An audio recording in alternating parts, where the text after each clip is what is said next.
La ilaha illa huwa wa ilaihin nusur. Amma ba'du. Alhamdulillah, segala puja dan puji syukur dari Allah Subhanahu wa taala. Pagi hari ini kita masih diberikan kenikmatan iman, kenikmatan Islam, kenikmatan sehat, bisa menghirup udara segar di pagi hari ini, di mana saudara-saudara kita banyak yang lagi tidak fit, ya.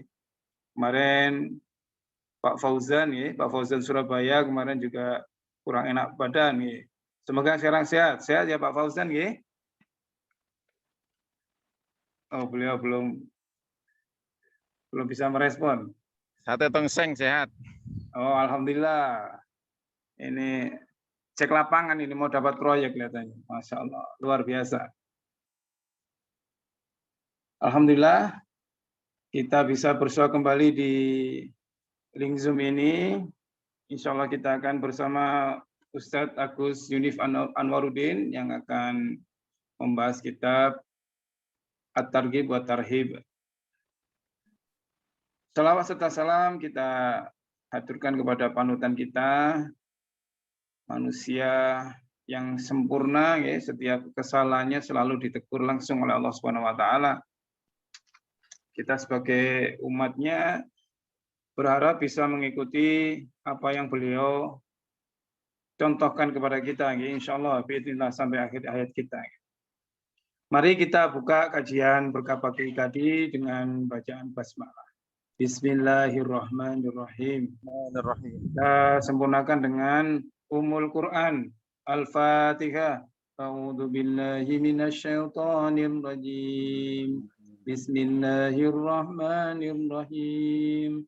Alhamdulillahi rabbil alamin. Ar-Rahmanir Rahim. Maliki yaumiddin. إياك نعبد وإياك نستعين اهدنا الصراط المستقيم صراط الذين أنعمت عليهم غير المغضوب عليهم ولا الضالين آمين. Pada Ustadz Agus Yunif, hari ini kita membahas tema apa, Ustadz? Jadi hari ini kita mau membahas tentang keutamaan untuk menyempurnakan sholat, ya, dan ancaman bagi yang menguranginya, rukun-rukun sholat. Jadi keutamaan mengerjakan semua rukun-rukun sholat, ya, perintah, terus kemudian dan ancaman bagi yang menguranginya. Di saya ini suara panjenengan kurang keras nih, Ustaz. Mungkin agak didekatkan atau pakai headset. Nggih, pelan suaranya. Sampun, Ustaz. Gimana? Monitor? Keras? Lagi, Jackson lagi. Halo? Sudah? Kurang dekat kelihatannya. Kurang dikit. Halo, biasanya segini keras, ya. Headset namanya. Sebentar, saya tak pakai headset. Ini sudah full, volume saya masih terdengar, ya terdengar cuma kecil. Bismillah, saya coba pakai headset, ya. Sebentar. Nggih. Biasanya terang, ya. Tapi agak flu ini, flu. Mestinya dikirim boya itu. Nah, halo? Sudah terang? Terang lah, ini sudah jelas. Nggih, tafadhol, Ustaz. Waktu dan tempat kami persilakan. Bismillahirrahmanirrahim. Assalamualaikum warahmatullahi wabarakatuh. Waalaikumsalam warahmatullahi wabarakatuh. Hamidalillah wassalam ala rasulillah nahmaduhu wa nasta'in wa astaghfiruh wa na'udzubillahi min sururi anfusina min sayyiati a'malina may yahdihillahu fawal muhtad wa may yudlil falan tajida lahu waliyyan mursyida. Asyhadu an la ilaha illallah wahdahu la syarika lahu wa asyhadu anna Muhammadan abduhu wa rasuluhu la nabiyya ba'da. Allahumma shalli wa sallim wa barik ala sayyidina Muhammad wa ala alihi wa sahbihi wa man tabi'ahum bi ihsanin ila yaumil amma ba'd. Kepada yang kami muliakan dan kami hormati segenap jamaah kajian Berkah Pagi IKADI Sidoarjo, dalam kajian kitab Targhib wa Tarhib pagi hari ini yang dirahmati Allah, bersyukur kepada Allah Subhanahu wa taala, salawat serta salam semoga atas Rasulullah sallallahu alaihi wasallam. Hari ini kita akan melanjutkan kajian kita. Untuk mukhtasar targhib wa tarhib ini dalam hal ini berkenaan dengan tema at-targhib fi itmami arkanis sholati wa tarhib min adam. Jadi menceritakan tentang anjuran untuk menyempurnakan rukun-rukun sholat dan ancaman bagi orang yang menghilangkannya. Ancaman bagi orang yang menguranginya. Baiklah saudaraku sekalian, pada hadis halaman 23 ini saya bacakan. Bismillahirrahmanirrahim wa nafa'ana bihi wa bi ulumi fid dharaini amin. Qala sallallahu alaihi wasallam, Nabi sallallahu alaihi wasallam bersabda, man tawaddoa, man barang siapa utawi sapane wong tawaddoa kang wudu sapa man fa ahsanal wudu'a dan dia menyempurnakan wudunya. Man tawaddoa fa ahsanal wudu'a, summa maka nulili koma ngadeg jumeneng sapa man ila sholati maring salat. Jadi barang siapa yang menyempurnakan wudunya. Saudaraku sekalian rahimakumullah, beberapa hadis yang kita pelajari sebelumnya ya. Bagaimana penyempurnaan wudu itu dimulai dari kita menjalankan sunah-sunah wudu ya. Sunah-sunah wudu diantaranya kita membasuh tangan kita, terus kita berkumur ya. Kemudian kita memasukkan air ke dalam hidung kita ya dan dikeluarkan masing-masing 3 kali, terus membasuh muka wajah kita ya. Dan fadilah dari masing-masing sudah kita pernah pelajari bahwasanya masing-masing ketika kita laksanakan dengan sempurna maka dosa-dosa kita itu akan keluar semua ya. Dari ketika kita membasuh tangan kita keluar dari jari jemari kita, ketika membasuh hidung kita keluar dari hidung kita, membasuh mulut kita keluar dari mulut kita ya. Dosa-dosa itu akan dikeluarkan oleh Allah Subhanahu wa taala. Membasuh wajah kita keluar dari ujung-ujung rambut dari bulu mata kita. Seterusnya begitu ya. Ujung-ujung dari alis dan bulu mata kita. Sampai kemudian tangan disempurnakan sampai siku, membasuh sebagian kepala ya. Semakin panjang semakin sempurna itu akan semakin baik begitu. Kemudian telinga dan kemudian kaki ya. Terus kemudian setelah itu saudaraku sekalian rahimakumullah, bagaimana kita juga dianjurkan setelah wudhu ya, kita kemudian berdoa kepada Allah ya. Jadi berdoa setelah wudhu dengan doa-doa yang diajarkan oleh Rasulullah itu, maka sampaikan di sini ya, man tawaddoa dan barang siapa yang wudhu ya, fa ahsanal wudu'a dan dia menyempurnakan wudhunya, sumakoma kemudian dia jumeneng berdiri ila sholati untuk mendirikan sholat. Fa'atama, maka kemudian dia menyempurnakan rukuknya sholat ya. Hanya kembali pada sholat bisa. Wa sujudaha, sujudnya juga disempurnakan. Bagaimana rukuk yang sempurna ya? Yaitu ketika kita rukuk, ingat tangan kita itu bukan memegang di bawah lutut, tapi memegang lutut ya. Saya pernah lihat itu ada jamaah ketika sholat waktu rukuk itu tangannya memegang di bawah lutut ya. Yang disunahkan itu memegang di lutut ya. Kemudian posisi punggung itu seperti lurus gitu ya. Ketika diletakkan sesuatu di atasnya tidak jatuh. Jadi rukuknya sempurna ya. Terus kemudian pandangannya ke bawah, ke tempat sujud ya. Jadi rukuk yang sempurna itu dimulai dengan ketika tangan kita menyentuh dan memegang kedua sikut ya, kaki ini ya. Dengkul istilahnya ya. Lutut ya. Kemudian posisi punggung kita itu lurus ya, lurus kalau digambarkan seperti 90 derajat begitu ya, dan pandangan mata ke depan. Wa sujudaha, sujudnya juga sempurna. Ya, sujud sempurna bagaimana saudaraku sekalian rahimakumullah? 7 anggota sujud itu menyentuh ke tanah ya. Jadi sujud itu 7 anggota sujudnya menyentuh ke tanah. Mana 7 anggota sujud itu? Dahi ya. Kemudian mana lagi? Kedua telapak tangan ya.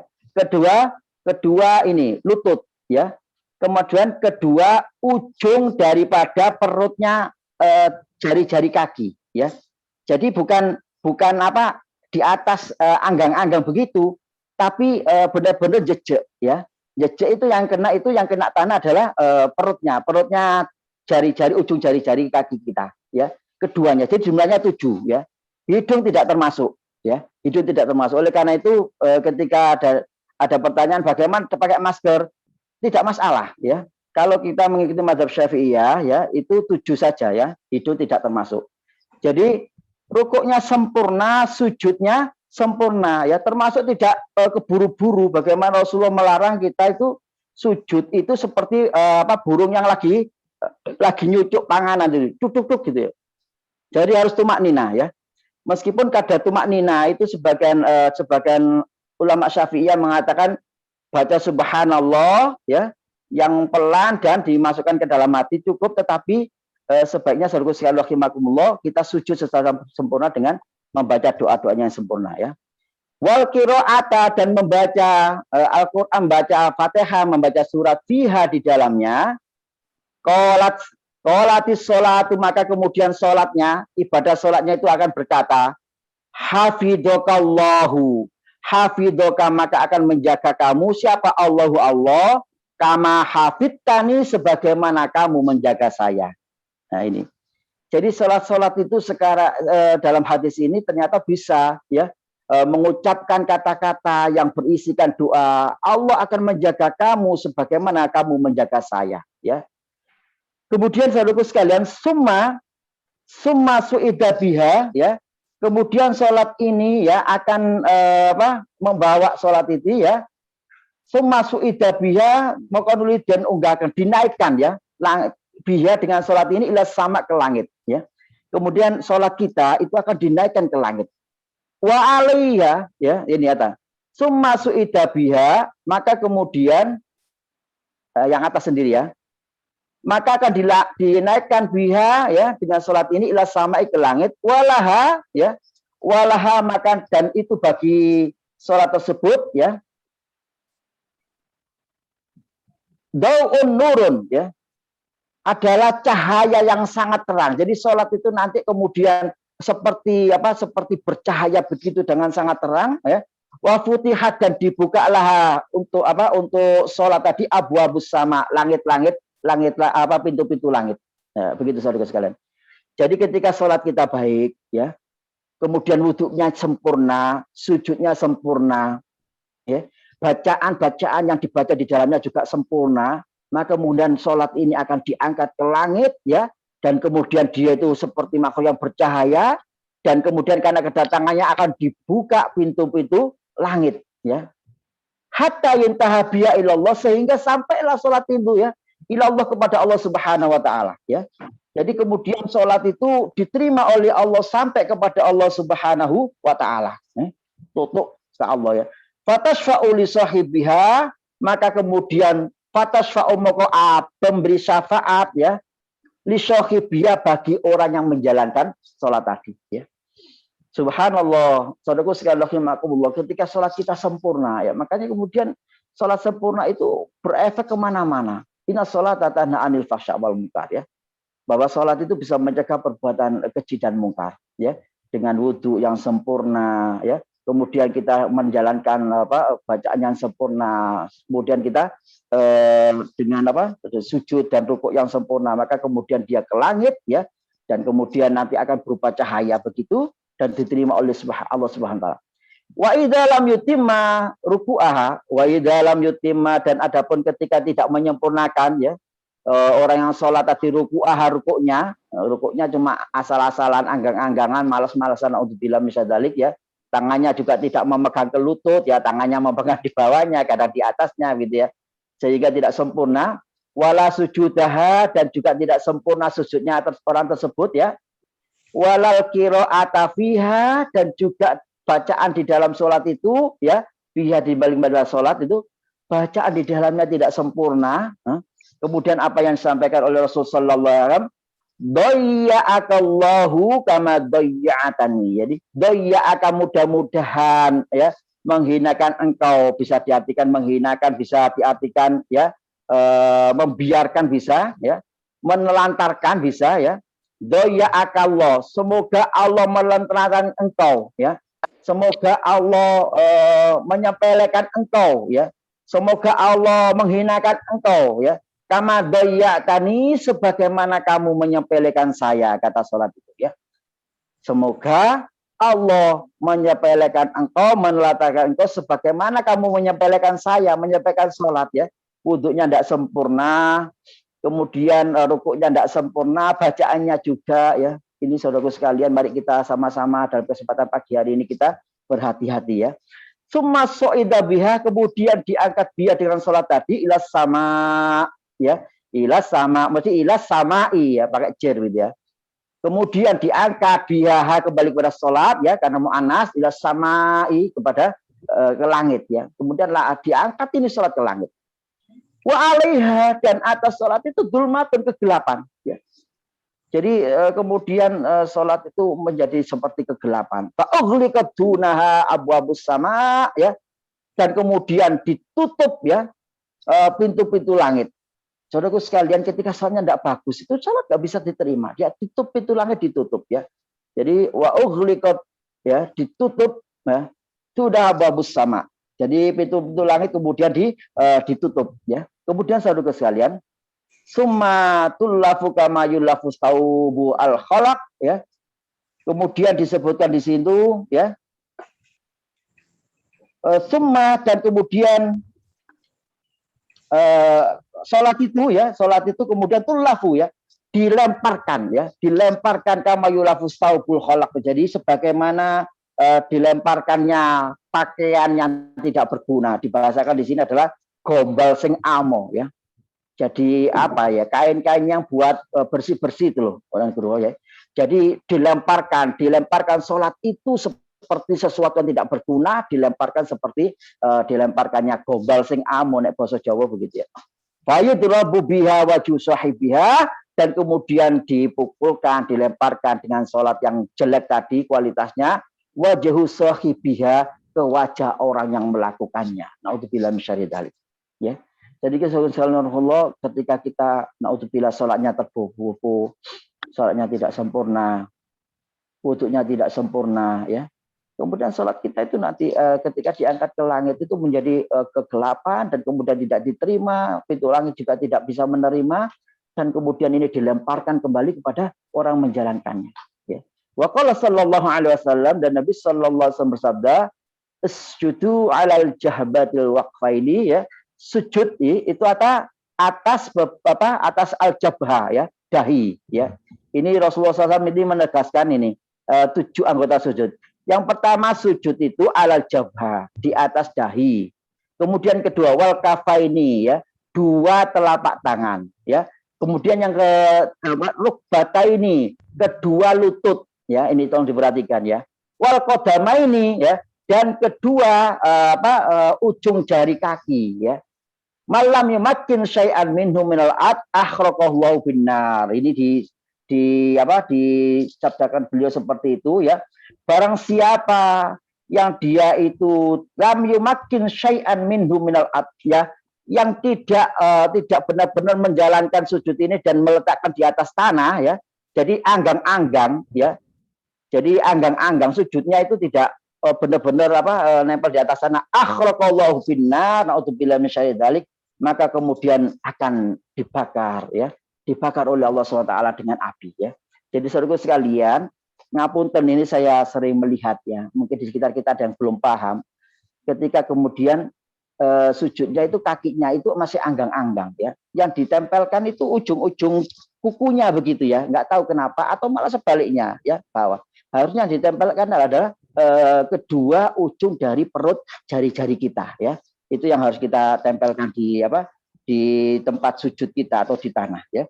Hadirin rahimakumullah, hadis yang atas tadi ada lewat Baihaqi ya, kemudian bawah ada lewat Daruqutni ya, dan semua dalam Jami'us Shaghir ya. Insyaallah dua hadis ini sahih. Mudah-mudahan kita sekalian bisa berusaha untuk menjalankan wudhu yang sempurna ya, wudhu yang sempurna, kemudian juga menjalankan sholat yang sempurna ya.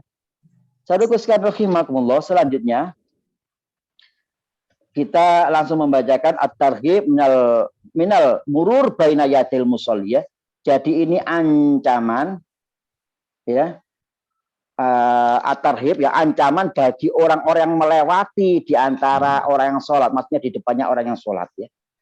Qala sallallahu alaihi wasallam, Nabi sallallahu alaihi wasallam bersabda, idza shalla ahadukum, ketika sholat salah satu di antara kalian ila syai'in ya, ila syai'in dengan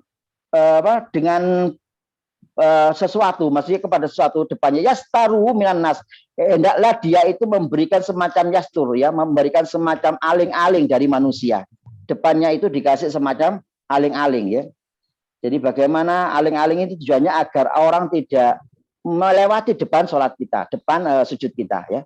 Jadi ketika kita sholat, kalau bisa dia itu mengasih sesuatu, ya, entah itu berupa sajadah boleh, ya, atau sekarang ada semacam semacam kayu khusus, ya, yang diletakkan di depan boleh, atau kita ada tas, ya, di depan kita kasih tas boleh, ya. Agar apa? Agar orang tidak terbiasa atau langsung melewati depan kita, ya. Fa'arada ahadun yahtaza baina yadaihi, ya. Fa'arada itu maksudnya yang menginginkan, ngarepake, ya, menginginkan salah satu dari Anas ayyajtaza baina yadaihi, ya, apabila dia itu hajat melewati di antara dia dengan antara musolli dengan jarak yang sesuatu yang sudah diletakkan di depannya, ya. Jadi ini bertujuan, ya, bertujuan agar orang yang lewat di depan orang yang sholat itu menghindari, jangan sampai meneng-meneng kita lewat asal ada orang sholat kemudian kita lewat di depannya, itu harus kita hindari. Fal yadfa, maka hendaklah dia itu mencegah, menolaknya, ya. Jadi ketika ada orang yang kemudian dia itu melewati depannya, itu ketika mau melangkah itu hendaknya dia mencegah, ya, jangan sampai membiarkan, ya, jangan sampai dia membiarkan. Kemudian dilanjutkan di situ, falyafa fi nahri fa in aba falyuqatilu. Jadi ketika seseorang di antara kalian itu melaksanakan sholat, ya, dengan menghadap sesuatu yang bisa menjadi tabir, itu bisa dikatakan tabir antara dia dengan manusia. Apabila ada seorang yang hendak lewat, ya, maka hendaklah dia itu mencegah dengan cara mendorong, ya, mendorong dan memegang lehernya, ya. Fal yadfa fi nahrihi, ya. Jadi hendaklah dia mencegah atau mendorong fi nahri di lehernya. Fa'in aba, apabila dia menolak, ya nggak mau, ayalah tetap maksa. Fal yuqatilu, ini bahasanya dimaknakan hendaklah dia itu mencegah dengan keras, mendorong dengan keras, ya. Jadi kalau ada orang lewat tangannya, orang yang sholat jangan biarkan, tangannya bisa mencegah gitu, kemudian lehernya itu diangkat atau dihalangi begitu, ya. Tapi kalau masih ngewayel itu bisa didorong dengan keras, ya, didorong dengan keras. Fa inna ma huwa syaitan, karena sesungguhnya dia adalah asyaiton, ya. Jadi bukan orangnya, ya, pekerjaannya, ya. Jadi ketika orang itu tetap ngeyel, masuk melewati depannya orang sholat, padahal dia sudah ada pembatasnya, dia sudah kasih sajadah, dia sudah kasih namanya sutro, gitu, ya. Ini kan namanya sutro. Yasturuhu itu akhirnya dikatakan sebagai sutra, ya. Sutra itu suatu alat yang ditempelkan atau diletakkan di depan orang sholat agar orang itu tidak melewati antara sutro itu dengan dia, agar mencegah orang itu tidak sembarangan lewat di depan orang yang sholat, karena melewati orang depan orang yang sholat itu benar-benar sesuatu yang sangat dilarang oleh Rasulullah SAW, ya. Fa inna wa syaiton, karena sesungguhnya orang melakukan itu adalah syaitan, itu perbuatannya. Wasahaidan fala yada ahadan yamuru baina yadayhi fa in aba falyuqatilu fa inna ma'ul qarin, ya. Maka kemudian disahihkan juga, ya. Maka hendaklah, ya, jangan membiarkan, ya, fala yada, jangan membiarkan ahad dan salah seorang yang murru baina yadaihi, yang melewati di antara dia dengan sutro yang dia sudah pasang. Fain aba, maka apabila dia itu tetap ngeyel, ya, apabila dia tidak mau dicegah, ya, fal yuqatilu fa inna ma'ahul qarin, maka hendaklah dia itu mendorong dengan keras, mencegah dengan keras. Fa inna ma'ahul qarin, maka karena sesungguhnya orang yang ngeyel lewat depan orang sholat itu, maka beserta dia ada setan, namanya setan korin, ya. Setan korin itu dalam beberapa riwayat itu termasuk, ya, memang yang mendampingi, ya, mencegah, yang mendampingi orang-orang dalam kehidupannya. Saudaraku sekalian rahimakumullah, ya. Ini penting sekali, ya. Jadi masih yang tadi Ustaz Nugroho, ya. Ya. Ini banyak sekali kejadian-kejadian di kalangan kita, saudara sekalian rahimakumullah, yang kemudian orang itu membiasakan, ya, seolah-olah tidak ada dosa, ya. Kalau memang kita uzur ya, kalau kita uzur, ini pengecualian kalau memang tempatnya seperti di Masjidil Haram ya. Masjidil Haram itu memang tempat yang spesial ya. Beberapa ulama madhab itu memperbolehkan karena memang kondisinya seperti itu. Tapi dalam kondisi yang seperti sekarang itu sangat lengang sekali, maka kita harus hati-hati ya. Datang pun saudaraku sekalian, ketika kita datang berjamaah dan kita memang telat datangnya, tidak pandang peduli pemimpin, kalau bisa ketika dia datang dan sholat jamaah sudah mulai atau memang dia jamaah telat, itu dia mengambil shaf di belakang ya. Dalam Islam tidak dianjurkan atau tidak ada ketentuan harus seorang pemimpin dikasih shaf khusus di depan ya. Yang datang duluan maka di shaf awal itu lebih baik ya, karena shaf awal itu luar biasa hikmahnya ya. Bagaimana shaf awal itu dalam berbagai keterangan itu saudaraku sekalian rahimakumullah, begitu banyak hikmahnya ya. Digambarkan seperti dia mendapatkan atau berkorban seekor onta ya, seekor onta yang besar yang bagus begitu ya. Ini penting sekali agar kita semua benar-benar mencegah ya, mencegah, menghalangi ketika ada saudara kita itu yang lewat di depan kita ketika kita lagi sholat ya. Ya, terus kemudian ini termasuk bagaimana dikatakan orang yang seperti itu dia lagi dimasuki setan. Bisa dilanjutkan, Bro. At-targhib fil adzan wa hikayati ya. Sekarang kita bicara tentang targhib fil adzan ya. Jadi tentang anjuran adzan ya dan ceritanya. Qala Allah Ta'ala, Allah Subhanahu wa taala berfirman, "Wa man ahsanu qawlan mimman da'a ilallahi wa amila sholihan wa qala innani minal muslimin." Allah Subhanahu wa taala berfirman, "Baman, dan siapakah ahsanu yang lebih baik qaulan ucapannya mimman dibandingkan orang da'a yang menyeru ilallah kepada Allah Subhanahu wa taala." Jadi ucapan seruan berdakwah, ucapan seruan azan itu ucapan yang terbaik, yang paling baik. Oleh karena itu ketika ada kesempatan kita mengajak yang lain, serukan mereka untuk mendekat kepada Allah. Itu adalah ucapan yang paling baik dan insya Allah berpahala. Wa amila sholihat, dan beramal soleh, amal yang baik. Wa qala, dan mengatakan innani, sesungguhnya aku minal muslimin, adalah orang-orang yang berserah diri, orang-orang Islam. Jadi mendeklar, mengumumkan, mengatakan saya orang Muslim itu ucapan yang baik ya. Jadi innani minal muslimin, I am proud to be Muslim, kan begitu biasanya ya di tempel-tempelan sepeda-sepeda ya. Saya bangga menjadi seorang Muslim ya. Itu termasuk declare bagaimana ucapan yang terbaik itu adalah ketika mereka mengajak kepada Allah ya, terus melakukan amal soleh dan mendeklar bahwa sesungguhnya aku adalah orang Muslim ya.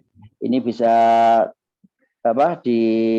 dilihat di dalam surat Fussilat ya.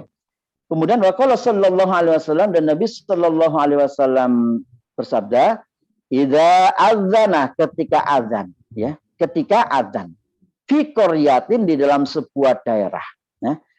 Dari suatu desa boleh, sebuah daerah boleh, sebuah kampung boleh ya.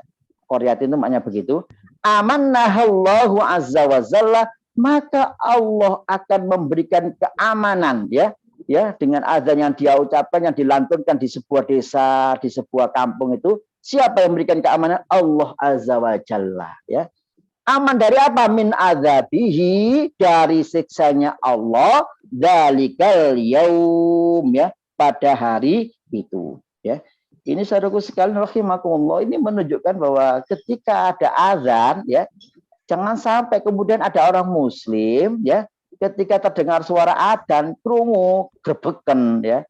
Kalau sudah seperti itu berarti dia itu mengundang azabnya Allah. Atau mungkin begini, kalau ke depan misalnya ya adzan itu nggak usah pakai speaker, itu sama saja dengan mengundang azabnya Allah.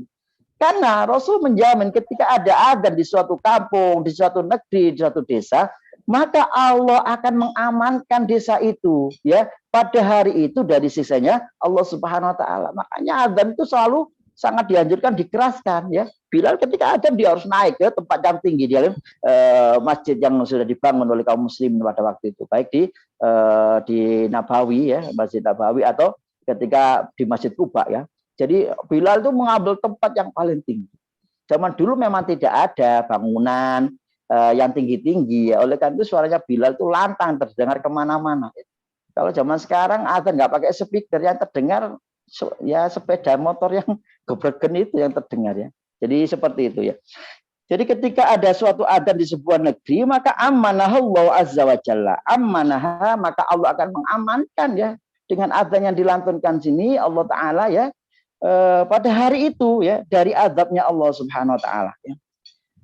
Kemudian, waqala sallallahu alaihi wasallam, Nabi sallallahu alaihi wasallam bersabda, Malik bin Sa'sa'ata, kepada Malik bin Sa'sa'ah, ini sahabat radhiyallahu anhu, semoga Allah meridhoinya. Jadi Rasul pernah bersabda kepada Malik bin Sa'sa'ah radhiyallahu anhu, idza kunta fi ghanamika, ketika kamu fi ghanamika, di dalam tengah-tengah kambingmu ya. Zaman dulu itu tengah-tengah kambing itu apa ya? Lagi angon wedhus gitu ya. Jadi kamu ada di tengah-tengah kambingmu, berarti kambingnya nggak satu ini, kambingnya banyak ya. Yang angon satu, kambingnya banyak di tengah-tengah kambing. Aubadiatika ya, atau kamu ada di dalam negerimu, atau kamu ada di dalam kampungmu gitu ya.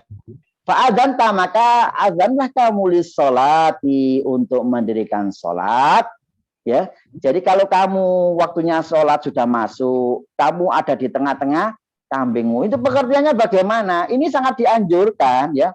Kita di tengah-tengah pekerjaan kita itu untuk melantunkan azan ketika waktu sholat tiba ya. Figonamika ini maknanya di dalam kantormu juga boleh ya.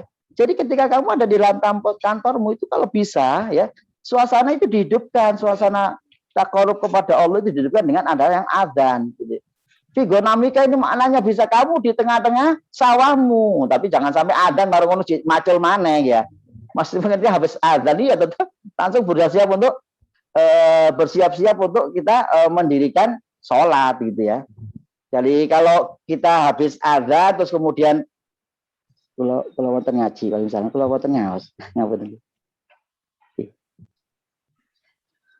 Jadi habis adzan kita langsung mendirikan sholat. Jadi menjadi pelopor ya. Kalau orang sudah adzan nggak mungkin dia habis adzan lari ya, atau tidak sholat jamaah. Jadi melakukan pemeloporan terhadap kegiatan sholat di lingkungan kita masing-masing itu ada perintah dari Rasulullah SAW ya.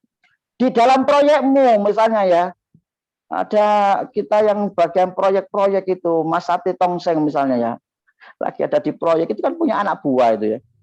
Kalau buah, kalau jam 12 nggak boleh berhenti, begitu adanya begitu. Soalnya kalau berhenti saya rugi gitu ya. Jadi pikirannya harus berubah mindsetnya. Anak buah yang ikut kita, waktunya adzan sholat gitu. Insya Allah Allah akan ganti dengan yang lain. Insya Allah keberkahan akan ada. Dan ini tidak mudah ya. Kalau semua laki-laki bersikap seperti ini, yang namanya perusahaan itu akan benar-benar efektif, Sanubro ya. Perusahaan itu akan benar-benar efektif karena adzan itu sholat-sholat kita itu memang diletakkan di waktu-waktu di mana memang kita itu butuh istirahat. Ketika istirahat sudah selesai, itu nanti efektivitas kerja itu akan ada lagi ya. Jadi tubuh ini perlu istirahat ya, waktu zuhur ya, kemudian waktu asar ya. Kadang-kadang agak sulit kadang waktu asar ya. Waktu asar itu mau pulang aja. Jadi sangat sulit benar yang disampaikan Kanjeng Nabi ini, perintah ini padahal ya. Idza kunta fi ghanamika aw fi badiyatika fa'adzan talis shalah. Ketika kamu ada di tengah-tengah kambingmu, tengah-tengah kantormu, tengah-tengah proyekmu, tengah-tengah rumahmu, kampungmu, fa'adzanta, maka azanlah kamu lis sholati, untuk mendirikan sholat ya. Farfa sautaka, dan angkat sautaka, keraskan sautaka ya, suaramu. Kalau adzan disuruh mengeraskan suaranya ya. Selanjutnya. Jadi itu tadi berkaitan dengan bagaimana Rasulullah itu memerintahkan kita sebagai kaum muslimin, ini yang laki-laki ya. Kalau perempuan kan tidak dianjurkan adzan.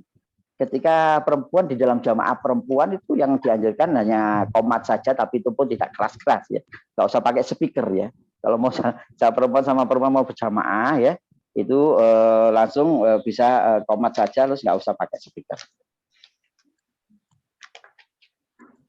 Selanjutnya saudara sekalian rahimakumullah ya, kita lanjutkan. Baik. Jadi disuruh tadi meraskan bil adzan ya. Jadi dengan adzan tadi suruh mengeraskan suaranya ya. Fa innahu la yasma'u sautal muadzin insun wala jinnun ya. Fa innahu maka sesungguhnya dia la yasma'u tidak mendengar sautal muadzin suara orang yang beradzan muadzin ya. Jadi orang yang beradzan namanya muadzin. Siapa insun manusia wala jinnun dan juga jin tadi juga jin. Illa syahidalahu yaumal qiyamah. Kecuali mereka akan menjadi saksi bagi muadzin itu yaumal qiyamati nanti pada hari kiamat. Ya. Jadi semakin banyak orang mendengarkan suara azan kita, maka akan menjadi saksinya semakin banyak. Ya. Oh itu si A itu dulu pernah azan, meskipun jangan sampai seorang muslim laki-laki itu nggak pernah azan semasa hidupnya. Ya. Jadi salah satu daripada bentuk kita semua itu saudaraku sekalian rahimakumullah, itu kita adalah orang-orang yang cinta dengan sholat adalah berani azan ya, semangat azan. Anak-anak kita yang laki-laki harus dibiasakan, nggak bisa diajari ya. Kenapa? Ini perintah Rasulullah SAW ya. Ketika kamu dalam kondisi dengan kamu ya, salah satu bentuk bahwa kamu itu seorang penggerak muharrik ya, bentuk kamu adalah seorang dai adalah kalian siap untuk mengumandangkan azan dimanapun itu berada ketika tiba waktunya sholat ya, dengan suara yang keras ya. Karena sesungguhnya adzan yang suara keras itu ketika didengar ya oleh manusia dan jin ya, maka itu nanti akan menjadi saksi mereka ya pada hari kiamat ya. Jadi akan menjadi saksi pada hari kiamat. Wa qala sallallahu alaihi wasallam, Nabi sallallahu alaihi wasallam bersabda, "Idza sami'tul muadzina." Idza sami'tum ketika kalian mendengar al muadzina, orang yang beradzan, fakulu maka ucapkanlah mislama yakulul muadzin, sebagaimana apa yang diucapkan, dilantunkan oleh seorang muadzin. Nah, gitu. Ada yang izinlah, monggo mudah-mudahan diberi barokah ya mau kerja. Jadi ketika kita mendengar azan, maka kita jawab Allahu Akbar, Allahu Akbar, Allahu Akbar, Allahu Akbar, asyhadu an la ilaha illallah. Dijawab sesuai dengan apa yang dikatakan oleh muadzin ya. Ketika hayya 'ala shalah baru la haula wala quwata illa billahil aliyil azim ya. Wa qala sallallahu alaihi wasallam, Nabi sallallahu alaihi wasallam bersabda, man qala ya hina yasma'un nida, barang siapa yang mengucapkan dan mengatakan ketika dia mendengar adzan, selesai dia mengucapkan Allahumma rabb hadhihi da'wati tammah, itu yang paling wassalatil qa'imah ati Muhammadanil wasilata wal fadilah wa ba'asu maqamam mahmudanil ladzi wa'atta halat lahu syafa'ati yaumal qiyamah. Barang siapa setelah adzan dilantunkan ya, kemudian dia menjawab seperti yang disampaikan oleh Kanjeng Nabi itu ya, Allahumma rabb hadhihi da'wati tammah wa salatil qa'imah ati sayyidina Muhammadin al-wasilata wal fadilah wa ba'asu maqama mahmudanil lati wa'atta halat lahu syafa'ati yaumal qiyamah. Allahumma ya Allah ya, rabb hadhihi da'wati tammah, ada Tuhan penyeru dari seruan yang sempurna ini ya, yaitu adzan, wassalatil qa'imah, dan salat yang akan ditegakkan, ati Muhammadan, ati datangkanlah kepada Nabi Muhammad al-wasilah, wasilah, wal fadilah dan keutamaan, wa ba'asu maqamam mahmudanil lati, wa ba'asu dan bangkitkan Nabi Muhammad maqamam mahmudan di tempat yang terpuji ya, alladzi wa'atta yang sudah engkau janjikan kepadanya, hunya kepada Nabi Muhammad ya, maqaman tempat mahmudan yang terpuji, alladzi yang wa'atta yang engkau janjikan hu kepada Nabi Muhammad ya. Barang siapa yang mengucapkan ini halat lahu syafa'ati yaumal qiyamah, maka dia berhak atas syafa'atu nanti pada hari kiamat. Ini syafa'atul uzma ya. Jadi kita semua hadirin rahimakumullah itu sangat berharap dengan syafaat Rasulullah SAW, namanya syafa'atul uzma ya. Siapakah yang mendapatkan syafa'atul uzma? Yaitu apabila dia yang semasa hidupnya dia beriman kepada Allah ya, meskipun ya semasa hidupnya dia itu pernah mengucapkan kalimat thayyibah la ilaha illallah Muhammadur Rasulullah dengan ikhlas mengakui bahwa Allah adalah Tuhannya, itu sekali saja itu masih ada kesempatan untuk mendapatkan syafaat dari Rasul sallallahu alaihi wasallam, namanya syafa'atul uzma ya.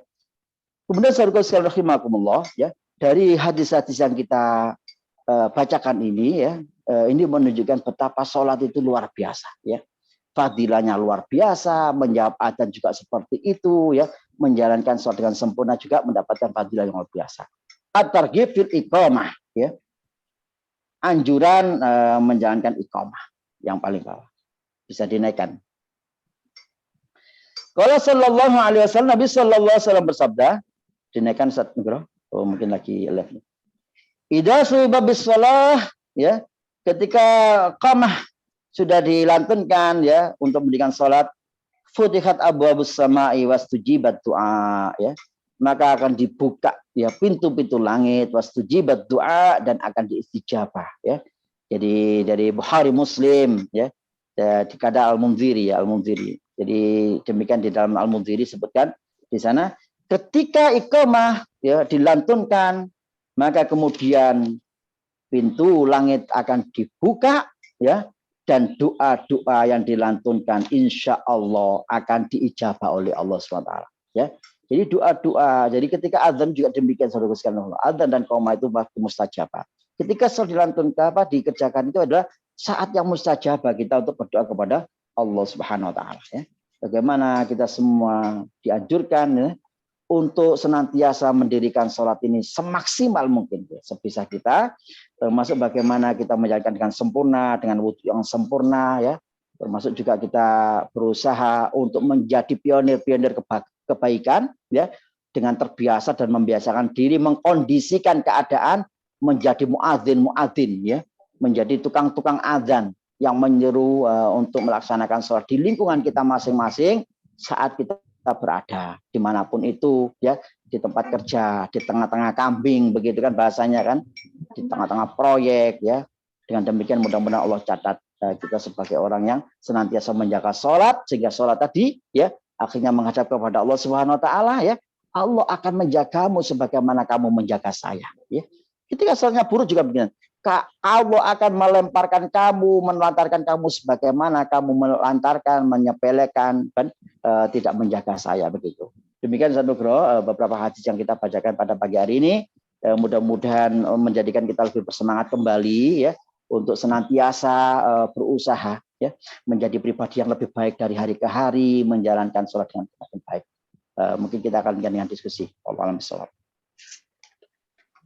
Alhamdulillah, Masya Allah, luar biasa, ya. Ustaz Agus Yunib. Kadang banyak yang terlewatkan, ya, ketika tadi kita membahas tentang sutra, ya, sutra tadi, ya, yang pembatas tadi.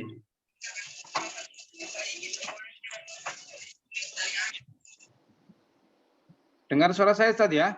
Iya, dengar. Ya. Kita tadi membahas tentang pembatas sholat, ya. Ini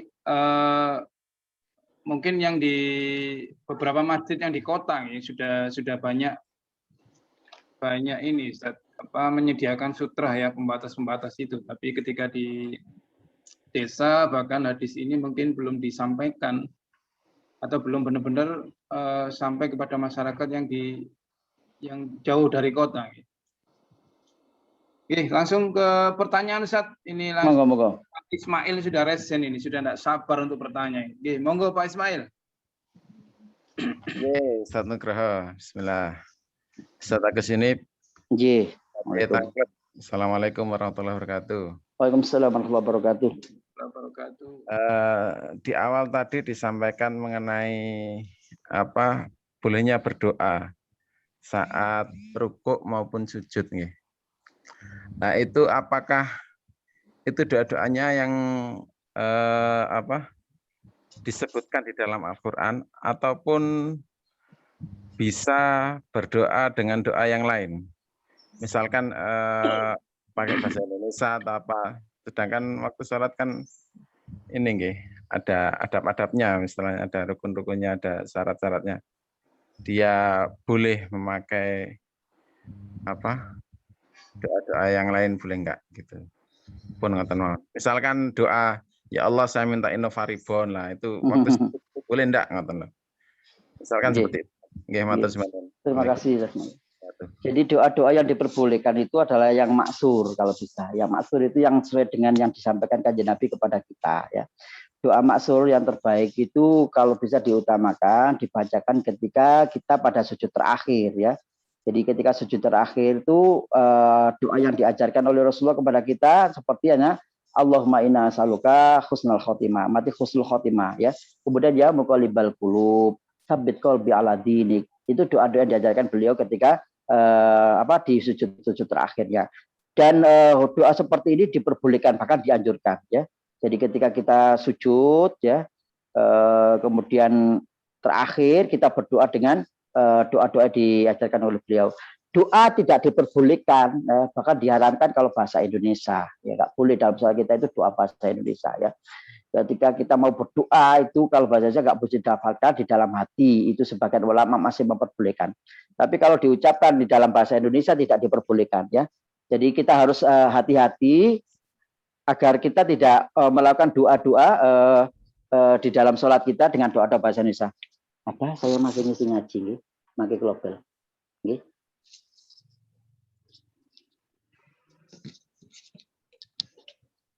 Insya Allah seperti itu, Ustaz Mail. Di banyak sekali referensi doa yang diajarkan Rasul yang masuk di dalam sujud-sujud kita. Ya, silakan dipelajari termasuk tadi yang saya sampaikan ya muqallibal qulub tsabbit qalbi ala dinik wa ya musarrifal qulub sarrif qulubana ya. Seperti itu. Wallahu a'lam bishawab. Ya, alhamdulillah. Misalkan gimana Mas Mail? Nggih, misalkan Rabbi firli wali walidayya lah seperti itu. Terus Rabbi ja'alni muqimash-sholati ya, boleh. Soal itu memang ada maksudnya ya. Jadi Rabbi ja'alni muqimash-sholati min dzurriyyati rabbana wa taqabbal du'a. Itu juga pernah disampaikan oleh Nabi dalam kalau bisa dibacakan ya ketika di sujud terakhir gitu. Ya.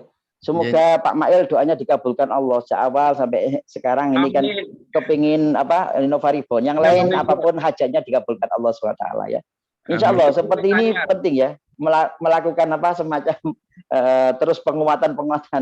Kadang-kadang kita itu berpikir ini nggak mungkin, tetapi ketika Allah berkehendak tidak ada yang tidak mungkin ya. Doa-doa itu dilantunkan sebanyak-banyaknya, yakini doa kita akan dikabulkan Allah SWT. Insya Allah. Entah kapan waktunya, insya Allah. Jangan lupa kajiannya Ustaz Al-Faizin kemarin, sejatinya manusia itu mati. Ketika mati baru sadar apa yang dilakukan ternyata mimpi. Masya Allah. Kalau kita ikuti kajian kemarin, Masya Allah luar biasa. Okay? Begini Ustaz, yang kita sering dapat itu memang ini hal-hal agak terlupakan untuk disampaikan. Gitu. Bagaimana cara kita mengatur soft, melewati orang yang sedang sholat, itu kadang remeh-temeh, tapi Masya Allah tadi yang jenengan jelaskan itu bahkan didorong sampai wani gelut gitu, karena yang dihadapi adalah setan. Kadang itu belum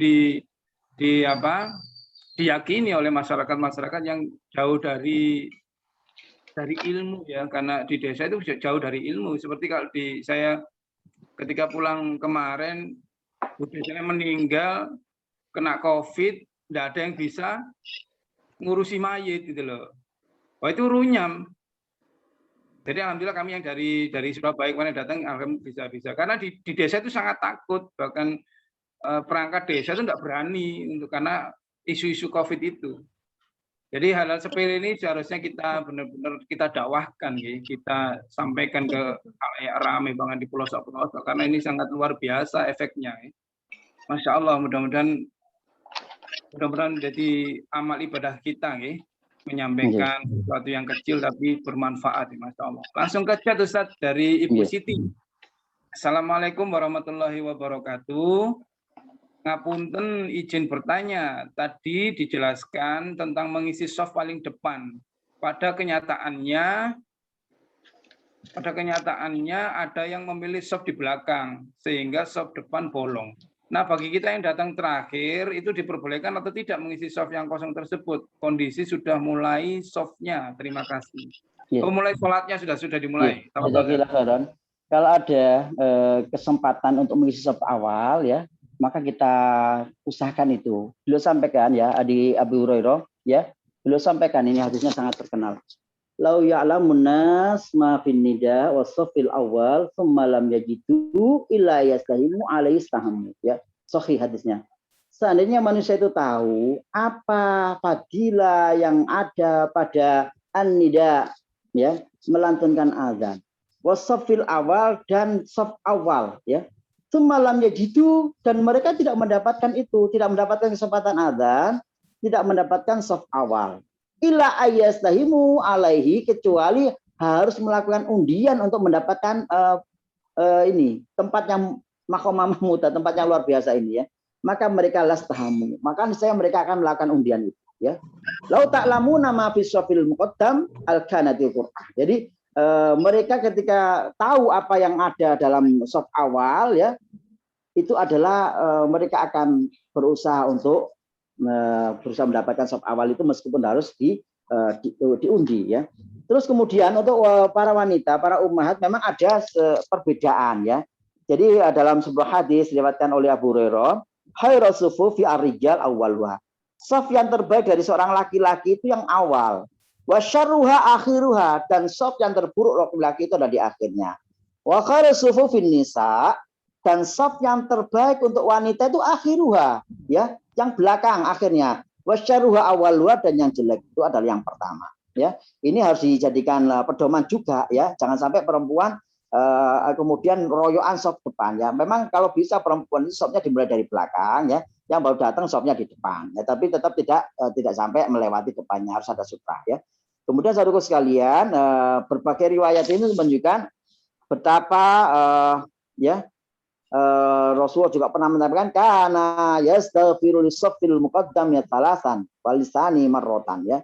Jadi saf awal itu akan diampuni oleh Allah SWT, ya, bagi saf awal, ya, sampai 3 kali, walisani marrotan, ya. Jadi saf yang kedua itu marrotan sekali. Jadi seperti itu banyak sekali, ya. Jadi saf awal itu fadilnya bagaimana, ya.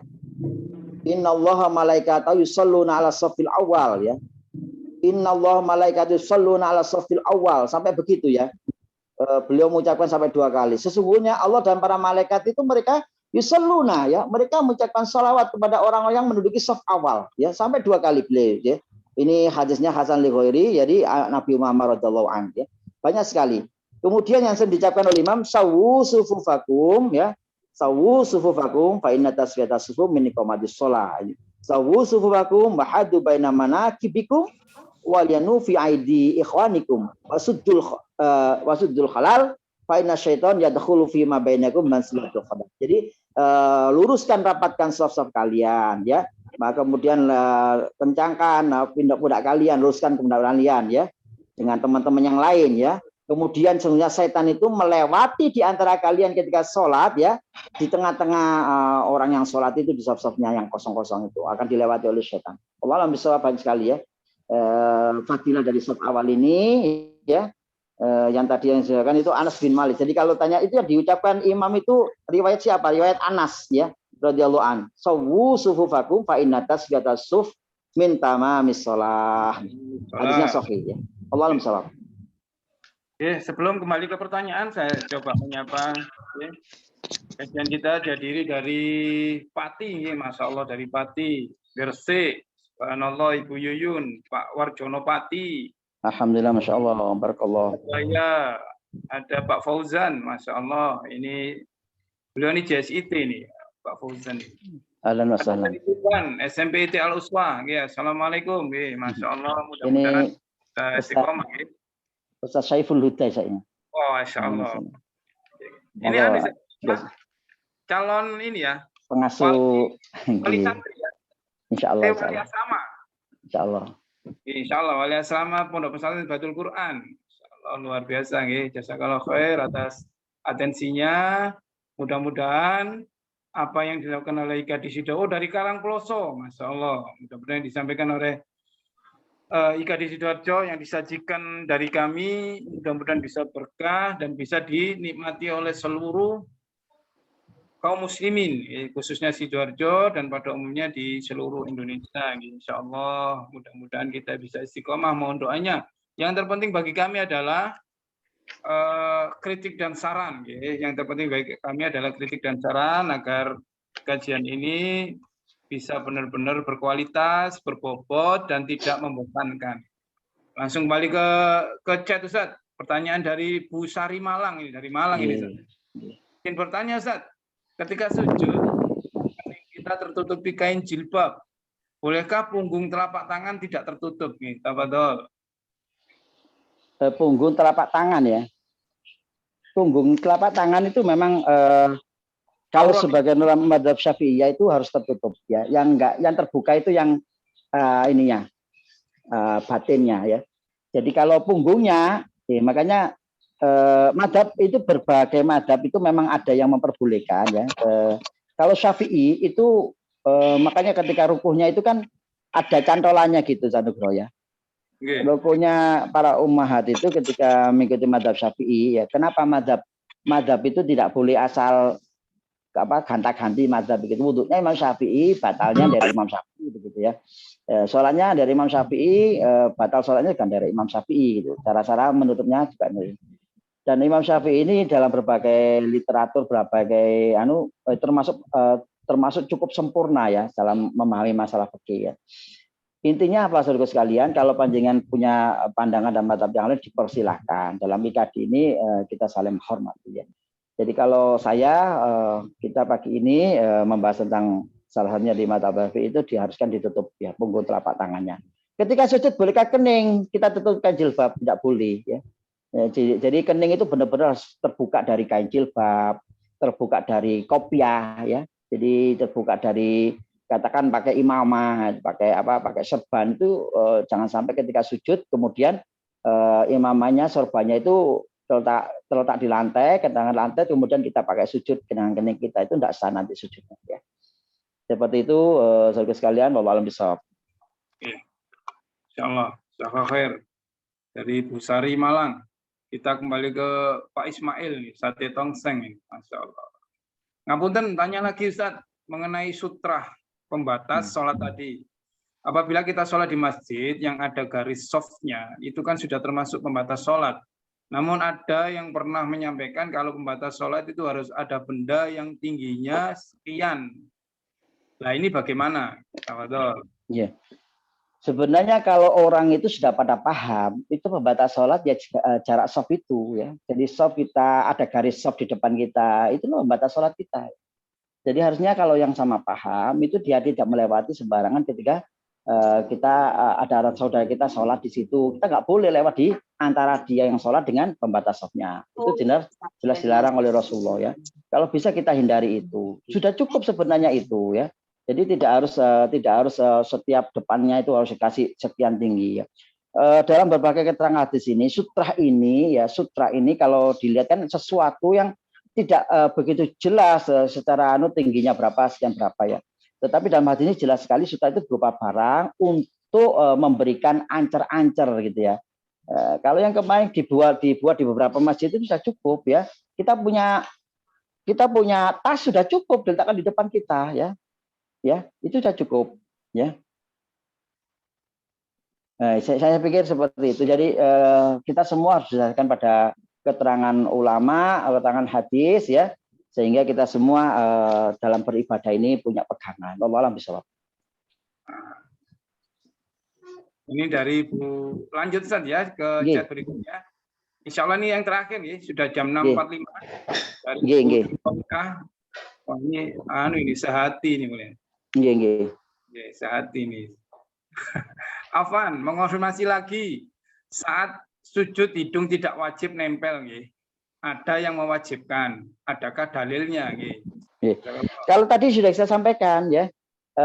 Kalau dalil yang dijelaskan di hadis tadi, hidung tidak termasuk ya. Hidung tidak termasuk daripada 7 rukun daripada sujud. Apa saja tadi kita ulang ya. Dahi, kedua telapak tangan, ya, kedua lutut, sama kedua perut daripada ujung jari-jari kita. Itu harus nempel ya, bukan anggang-anggang ya, nempel ya. 7. Sedangkan hidung tidak termasuk. Ini mazhab Syafi'i dalam berbagai riwayat keterangan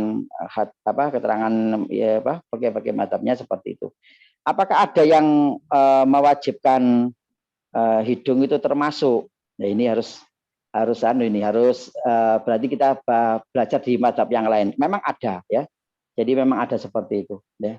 Jadi dalam keterangan pagi ini kita sampaikan saja karena tadi berkaitan dengan hadis Rasulullah sudah jelas sekali ya. Jadi beliau sampaikan 7 anggota badan yang harus tertutup harus nempel kepada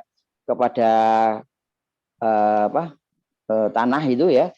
Jadi bagaimana beliau sampaikan dalam sujud ya, itu yang tadi beliau sampaikan. Saya bacakan lagi wa qala sallallahu as-sujud alal jabhati ya. Sujud itu alal jabhah ya, atas dahi, wal kafaini dan 2 telapak tangan, war rukbataini dan 2 ujung 2 lutut ya, wal qadamaini malam yamakin syai'an minal ard akharaqallahu binar, dan kedua ujung daripada jari-jari kaki kita ya, dari perut jari itu maksudnya yang batinnya ya, bukan luarnya, yang dalamnya. Allah alam bisawab. Iya, Masya Allah. Ya, mudah-mudahan sudah jazakallahu khair. Mudah-mudahan semua yang disampaikan oleh Ustaz ini bisa bermanfaat. Untuk pertanyaan berikutnya dari Bu Siti, insya Allah bisa di chat ya, di mana di grupnya kajian IKD ya. Bagi para jamaah yang baru bergabung, kita hari ini membahas tentang sholat, adzan, dan iqomah. Apabila Bapak Ibu yang baru bergabung belum sempat mengikuti dari awal sampai akhir, bisa dilihat di channel YouTube-nya IKD, ya, IKD Official Channel. IKD Sidoarjo Official Channel. Ya. Insya Allah semua yang kita sampaikan di acara live Zoom akan kami share di YouTube. Ya. Monggo bisa dipelajari, jangan lupa like dan subscribe. Mudah-mudahan sangat bermanfaat untuk kita semua. Kita akhiri Tafadhol, dibacakan doa dulu. Alhamdulillahirrahmanirrahim. Al-Fatihah.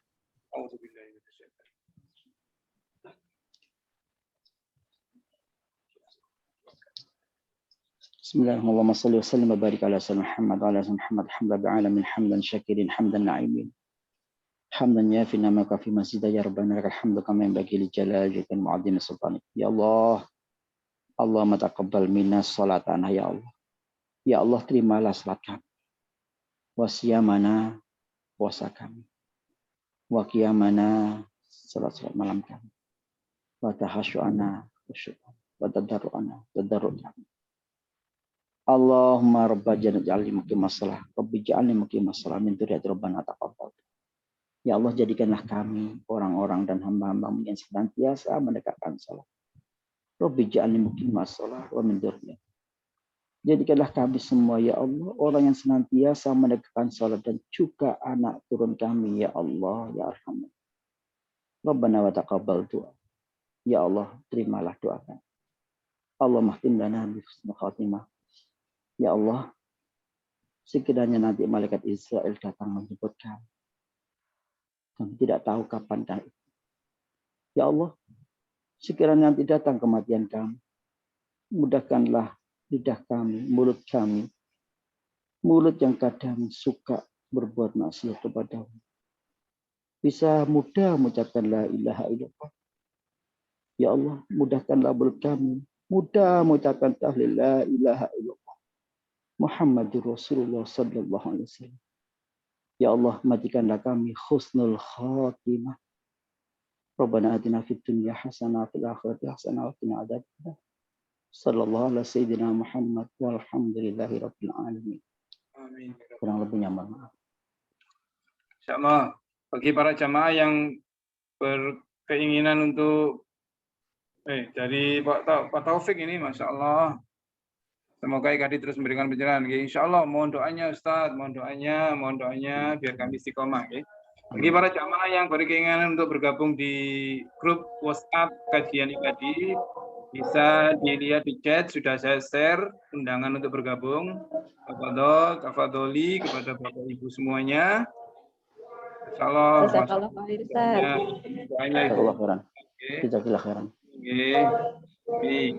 Mari kita sempurnakan kajian kita dengan doa kafaratul majelis. Subhanakallahumma wa bihamdika asyhadu an la ilaha illa anta